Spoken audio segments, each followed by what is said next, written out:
Hey everybody, I hope and pray that you're doing well today. So we come to our word from the word.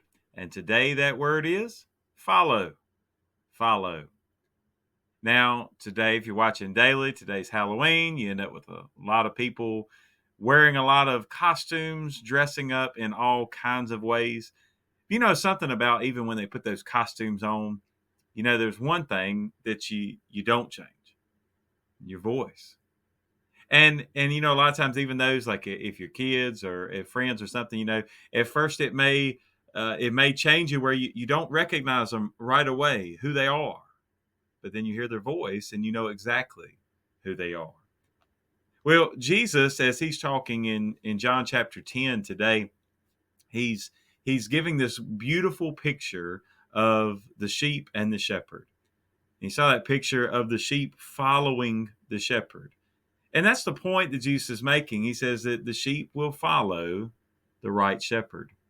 So let's just dive right in. Look at what he says in verses 1 through 6. Also, in this passage today, or in John chapter 10, is where he says, I am the good shepherd, right? All the I am statements. Now, here, let's look at, he's also the gate for the sheep as well. But right here in verses 1 through 6 today, he says, Most assuredly I say to you, he who does not enter the sheepfold by the door, but climbs up some other way, the same is a thief and a robber.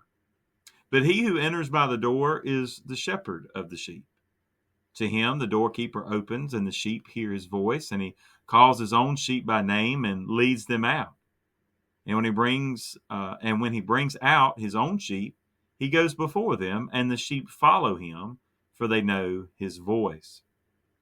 Yet they will by no means follow a stranger, but will flee from him, for they do not know the voice of strangers. Jesus used this illustration, but they did not understand the things which he spoke to them. Now, to go back into context of everything going on, if he's trying to make a point that those who are taking care of the sheep, and for his example, really this is within the Jewish community, within Judaism, that God was the shepherd, and that Jesus was going to come in, and he was going to come by way of the gate to call out his sheep from among Judaism and call them out, and they were going to follow him because they knew his voice.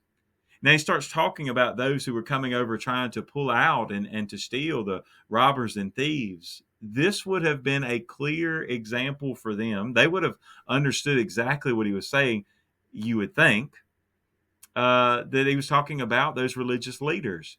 And all those, as you go throughout the Old Testament, as many times as he talks about God being the shepherd, and even their unfaithful leaders being bad shepherds, being poor shepherds in the way that they were leading his flock.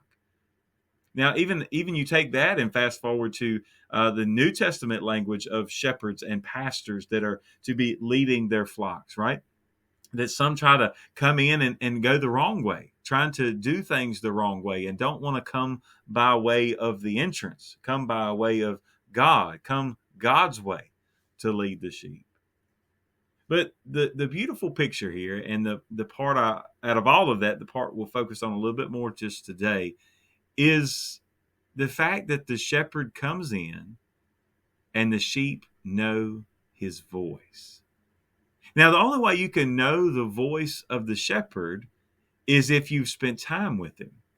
Now, you think about it in the context, what would normally happen is that all these different families would come together, and different people in that, they would put all their sheep together, intermingled together from different, that belonged to different shepherds. They'd put them all together, and they would hire somebody to be at the door, at the gate. Now, he would let the shepherds come in. So let's say if we had, 5 different folds of sheep, then he would let the 5 shepherds in because he knew they were the authorized people. They would come in and get their sheep, even sometimes calling them by name, and they would lead them out. Some would drive them out. You think about some could use sheepdogs and things like that, but there's something about Jesus as the good shepherd that he leads them out by his voice, calls them by name.